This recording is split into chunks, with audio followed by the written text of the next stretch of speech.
ॐ भूर्भुवः स्वः तत्सवितुर्वरेण्यं भर्गो देवस्य धीमहि धियो यो नः प्रचोदयात्। ॐ शान्ति शान्ति शान्तिः। Namaskar, my dear friends. This is fourth and final video on AparokShAnubhUti, a very important book for spiritualism, written by Adi Shankaracharya. So I start this video with stanza number 115. Anganam samtam vidyat samem brahmani linatam no channaiv samantav mrittu tattvam shuks vrakshvatah. Absorption in the uniform Brahma should be known as the equipoise of the limbs, deha samaya. Otherwise, mere straightening of the body like that of a dried up tree is no equipoise. 116. Drishtim jnanmayi kirtva passet brahmayam jagat sa drishti parmodarane na samagravalokini. The covering the ordinary vision into one of knowledge, one should view the world as Brahma itself. That is the noblest vision and not that which is directed to the tip of the nose. Noblest vision because before it there is no distinction of high or low, great or small, since everything is merged in one all-pervading Brahma. दृश्यानां विरामो यत्र वा भवेत् दृष्टि सत्त्रैव कर्तव्यने न साग्रामवलोकिनी. Or one should direct one's vision to that alone where all distinction of the seer sight and the seen ceases, and not to the tip of the nose. To that is to Brahma, which is pure consciousness, and wherein alone ceases the distinction of the seer sight and the seen, that is priori tried of all perceptions. Not to the tip of the nose. It is said that while seated for meditation, one is to gaze on the tip of the nose. This is from Gita chapter 13 stanza, Gita chapter 6 stanza 13, but one should not take it too literally, as in that case the mind will think not of Atma but of the nose. As a matter of fact, one is to concentrate one's mind on Atma alone, leaving aside all external things. This is why meditation of Atma is here emphasized and mere gazing on the tip of the nose is condemned. Chittadi sarva bhavesu dharmatave naiv bhavanat nirodha sarvavirtviyanam pranam se uchyate. The restraint of all modifications of the mind by regarding all mental states like the chitta as Brahma alone is called pranayama. Stanza 119. Nisedanam parampachase rechakakhe samirana Brahmaiva samiti yavirti purko vayo rita. Stanza 120. Tat sadvya chitnaischalям kumbham pranasayam ayam chapi prabhudanam jnanam granpidanam. The negation of the phenomenal world is known as Rechaka, breathing out. The thought I am verily Brahma is called Puraka, breathing in, and the steadiness of that thought thereafter is called Kumbhaka, restraining the breath. This is the real course of Pranayama for the enlightened, whereas the ignorant only torture the nose. Pranayama, Patanjali describes it as controlling the motion of the exhalation and the inhalation. Chapter 2, stanza 49. There are three steps in it. The first step is to draw in the breath purka, the next is to hold it for some time in the lungs kumbhaka, and the last is to throw it out rechaka. Patanjali holds that the mind will be naturally controlled if its communications with the external world are cut off by restraining the breath. But Shankara here maintains that the breath is entirely dependent on the mind and not vice versa, so that instead of frittering away one's energy in the attempt of restraining the breath, one should always try to control the mind. When this is accomplished, the restraint of the breath will follow as a matter of course. Stanza 121. विशेषवात्मां दृष्ट्वा मनसिमज्जनं प्रतहारस विज्ञेयो भयसन्यो मुमुक्षुभिः.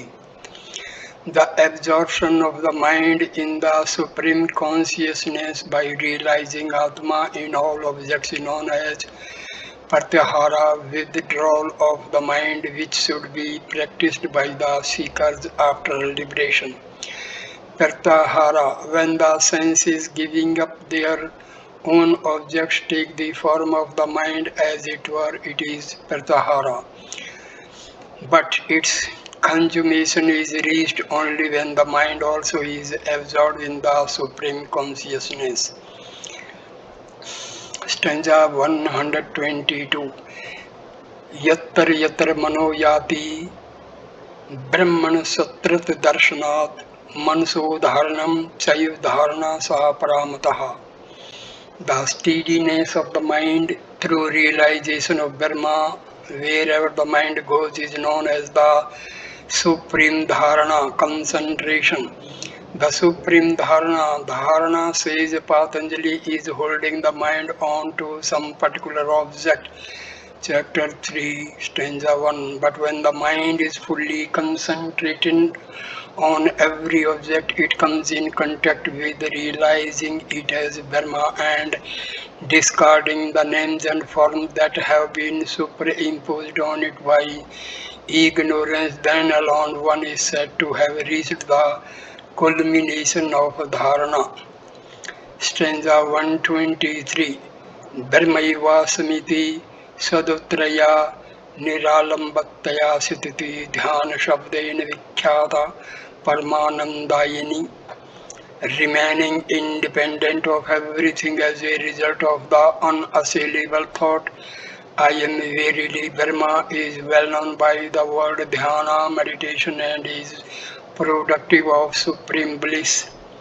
Dhyana, an unbroken flow of thought in some particular object, is dhyana. Patanjali chapter 3, stanza 2. But it is perfected only when merges all thought in Brahma, realizing it to be one's own self. Stanza 124. Nirvikartaya virtaya brahmakartaya hapana virti visamaranam samyak samadhi gyan sanjak. The complete forgetfulness of all thought by first making it changeless and then identifying it with Brahma is called samadhi, known also as knowledge. Known also as knowledge, samadhi is by no means a state of unconsciousness, notwithstanding the absence of all objective thoughts in it. The pure consciousness is always there. To deny the presence of consciousness in any state is a sheer impossibility, since it is the very self of the person who denies it. Samadhi is therefore rightly called knowledge. Stanza 125. इमच्चाकृत्रिमानन्दं तावत् साधु संभयसेत् वश्यो यावतः अक्षणात् पुंसः पर्युक्तः सन् भवेत् स्वयं.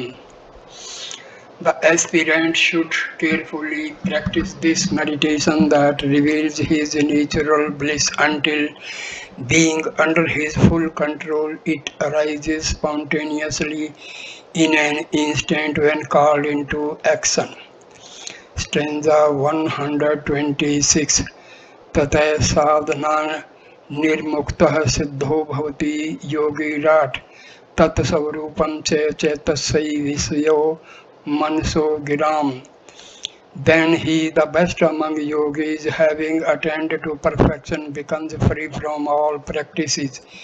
The real nature of such a man never becomes an object of the mind or speech, becomes free from all practices. The various practices prescribed here and elsewhere are merely means to the realization of one's own unity with Brahma and are no longer necessary when such realization has been accomplished. The Gita also declares, for one who has been well established in yoga, inaction is said to be the way, chapter 6, stanza 3. The real nature of such a man, the Shruti declares, he who realizes the Supreme Brahma verily becomes Brahma. Mandokya Upanishad, chapter 3.2.9. His nature also merges in that of Brahma, which is beyond mind and speech. Tretaya Upanishad. Taittiriya Upanishad, chapter 2, stanza 9. Stanza 127. Samadho kriyamane tu vignanayanti vaibalat anusandhan rahitve malasyam bhoglalasam.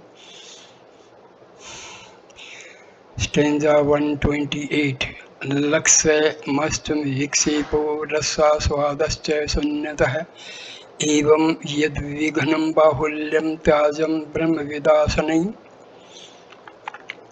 While practicing samadhi, there appear unavoidably many obstacles such as lack of inquiry, idleness, desire for sense pleasure, sleep, dullness, distraction, tasting of joy, and the sense of blankness.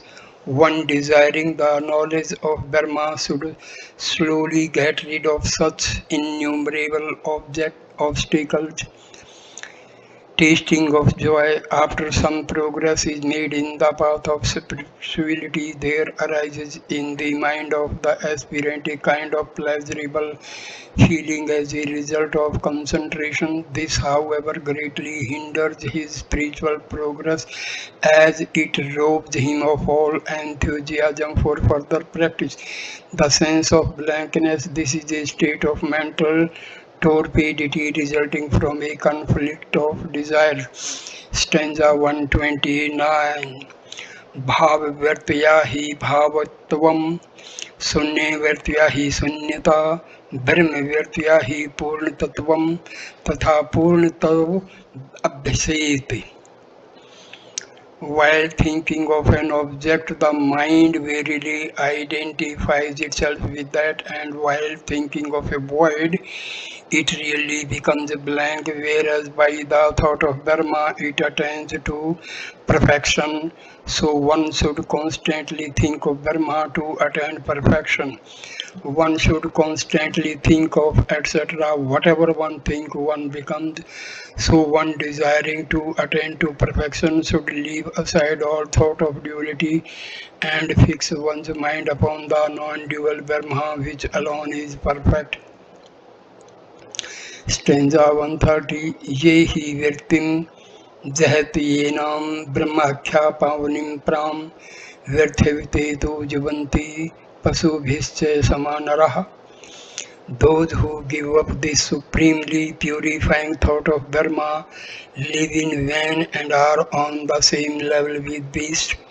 On the same level with beast, man has the unique opportunity of realizing Brahma and thus becoming free from the bondage of ignorance. But if he does not avail himself of this opportunity, he can hardly be called a man, as there remains nothing to distinguish him from the lower animals. Stanza 131. ये हि व्यक्तिं विजानन्ति ज्ञात्वापि वर्धयन्ति ये ते वै सत्पुरुषा धन्या वन्द्यास्ते भुवनत्रये. Blessed indeed are those virtuous persons who at first have this consciousness of Dharma and then develop it more and more. They are respected everywhere, have this consciousness of Dharma, etc. After long practice, the aspirant at first realizes while in Samadhi the presence of Brahma which pervades the inner and the outer world, but this is not at all. He should then hold on this Brahmic consciousness until he feels his identity with Brahma at every moment and thus becomes completely free from the bonds of all duality and ignorance. This is the consummation of spiritual practice. Stanza number 132. येषां व्यक्तिः समाविर्धा परिपक्का स चैषा पुनः ते वै सद्ब्रह्मतां प्राप्ते नेत्रे शब्दवादिनः. Only those in whom this consciousness of Dharma being ever present grows into maturity attain to the state of ever existent Dharma and not others who merely deal with words. This consciousness that Brahma alone is the reality pervading our whole being, deal with words, engage themselves in fruitless discussions about Brahma by variously interpreting text bearing upon it. Stanza 133. Kushla Brahmavartayam Virtihina Suragana Te Yagyantaya Nunam Punrayanti Yanti cha. Also, those persons who are only clever in discussing about Brahma but have no realization and are very much attached to worldly pleasures are born and die again and again and in consequence of their ignorance. Stanza 134. निमेषार्दने तिष्ठन्ति व्यक्तिं ब्रह्मैविना यथा तिष्ठन्ति ब्रह्माद्या सनकादासुकादय. The aspirant after Brahma should not remain a single moment without the thought of Brahma, just like Brahma, Sanaka, Sukha and others should not remain, etc. To be ever immersed in Brahmic consciousness and thus identify oneself with it is the final aim of Raja Yoga. With this verse ends the exposition of Raja Yoga in the light of Vedanta. We may mention here in passing that although there is no vital difference between Raja Yoga as expounded here and as found in the Yoga Sutras of Patanjali so far as the final realization is concerned, yet there is much difference in the practices. Patanjali has prescribed the control of the body and prana prior to the practice of meditation, whereas the author here emphasizes the meditation of Brahma from the very beginning and thus wants to lead the aspirant state to the goal. कार्ये कारणतयाता कारणे नहि कार्यता कारणत्वं ततो गच्छेत कार्याभावे विचारतः. The nature of the cause inheres in the effect and not vice versa. So through reasoning it is found that in the absence of the effect the cause as such as disappears. In the absence of the effect, etc., the cause and the effect are correlative. As long as there is an effect, there is a cause for it. But when the effect is altogether absent, the cause as such can no longer exist, as there remains nothing with reference to which it may be called a cause. Stanza 136. Atshuddham bhaved vastu yadvai vacham gocharam drashtavyam mridvaten naiv drashtanten punah punah. Then that pure reality, Brahma, which is beyond speech, alone remains. This should be understood again and again verily through the illustration of earth and the pot. The illustration of earth and the pot, the illustration runs thus: just as, my dear, my knowing a lump of earth, everything made of earth is known. The modifications are mere names originated by speech. Earth alone is the reality, etc. Chandogya Upanishad chapter 6.1.4. Here also the phenomenal world exists only in name. Brahma alone is the reality. Stanza number 137. अनेनैव प्रकारेण वृत्ति ब्रह्मात्मिका भवेत् उदेति शुद्धचित्तानां वृत्तिज्ञानं तत्परमः. In this way alone there arises in the pure-minded a state of awareness of Brahma, which is afterwards merged into Brahma. In this way alone, etc., by constant practice of contemplation and discrimination, there dawns on the mind of the aspirant the knowledge that Brahma alone is and nothing else exists. Thus the ignorance which has so long deluded him by projecting the world of duality comes to an end. Thereafter the mind also, which by destroying ignorance has brought the aspirant so close to Brahma, vanishes like the fire which after consuming its fuel is itself extinguished. Then Brahma alone shines in its own glory. Stanza number 138. Karanam vyatirekena pumanadau vilokayet annevayan punaspidhi karye nityam parpashyati. One should first look for the cause by the negative method and then find it by the positive method, as ever inherent in the effect. One should, etc. The cause can be inferred either from a positive or from a negative proposition. The positive proposition is where there is an effect, there must be a cause, and the negative one is where there is no cause, there is no effect. From either proposition we come to the conclusion that there is Brahma, which is the cause of the world phenomenon. For if there were no Brahma cause, then there would be no world at all. Again, there is the world effect, therefore there is Brahma cause. Stanza number 139. कार्ये हि कारणं पश्येत् पश्चात् कार्यं विसर्जयेत् कारणत्वं ततो गच्छे वसिष्ठं भवेन मुनिः. One should verily see the cause in the effect and then dismiss the effect altogether. What then remains, the sage himself becomes. An alternative method is suggested here.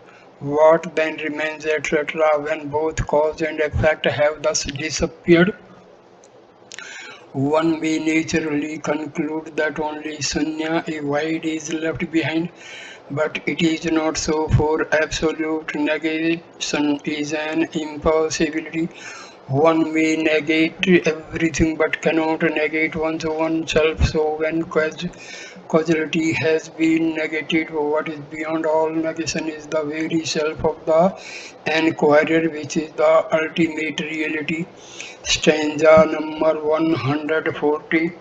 Bhavitam tivarvegain yuddhastu nisyatamna pumastiddhi bhavechigram geyam bharmar kitvatah. A person who meditates upon a thing with great assiduity and firm conviction becomes that very thing. This may be understood from the illustration of the wasp and the worm.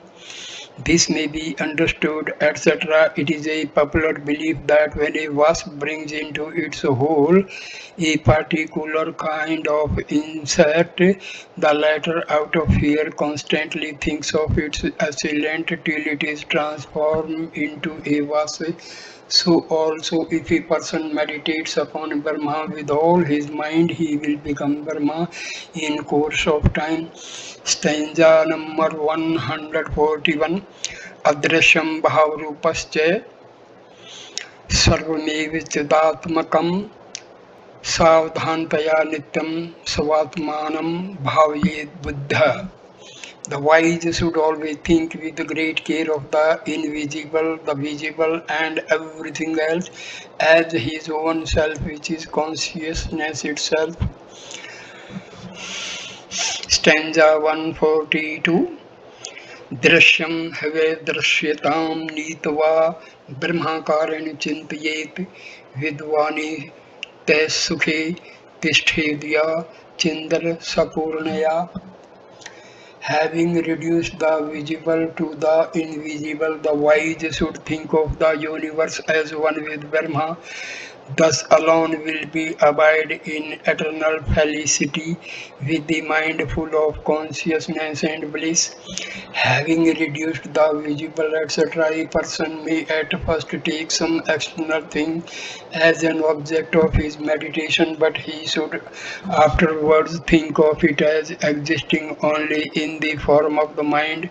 And lastly, the mind also should be reduced to Brahma, which is a pure consciousness. Then alone one is said to have reached the highest goal. Stanza number 143. Abhirangai samayukto rajyog udahirte kinchit patpayanam hat yogain sanyuktam. Thus has been described Raj Yoga, consisting of these steps mentioned above. With this is to be combined Hatha Yoga for the benefit of those whose worldly desires are partially attenuated. These steps, the 15 steps mentioned in verses 100 to 134, with this is to be combined Hatha Yoga, etc. This Raj Yoga, which is purely psychological in its character, is extremely difficult to be practiced by those who have not yet overcome the physical disabilities and banished the carnal appetites from the mind and thus made it pure. To them, therefore, Hatha Yoga, or the yoga that teaches physical control together with a little concentration, is at first very helpful. For they may thereby get control over their eternal and external and internal nature, and thus may in course of time become fit for the practice of this Raja Yoga. Stanza 144. परिपक्वं मनो येषां केवलोऽयं च सिद्धिदः गुरुदेवी भक्तानां सर्वेषां सुलभोजवात्. For those whose mind is completely purified, this Raj Yoga alone is productive of perfection. Purity of the mind again is speedily accessible to those who are devoted to the teacher and the deity. Those who are devoted, etc., those who have implicit faith in the words of the Guru and have unflinching devotion to their chosen deity, become free from all doubts and thus easily acquire concentration, which directly leads them to the realization of the highest truth. So here ends this chapter. Thank you, my dear friends, for listening and watching this video. Please like, comment, and share the video and subscribe the channel. So here the book AparokShAnubhUti by Adi Shankaracharya is completed. Thanks a lot. Namaskar. Namaskar. Please share these videos to maximum people so that our Sanatana Dharma spreads to all the parts of the globe. People are attacking our Sanatana Dharma. It is our basic duty to preserve the knowledge of our sages. The basic meaning of making this video is just to spread the message of our holy sages and preserve the knowledge of Sanatana Dharma. There is no other purpose. Basically, it is to preserve the knowledge of Sanatana Dharma. Thanks a lot. Namaskar.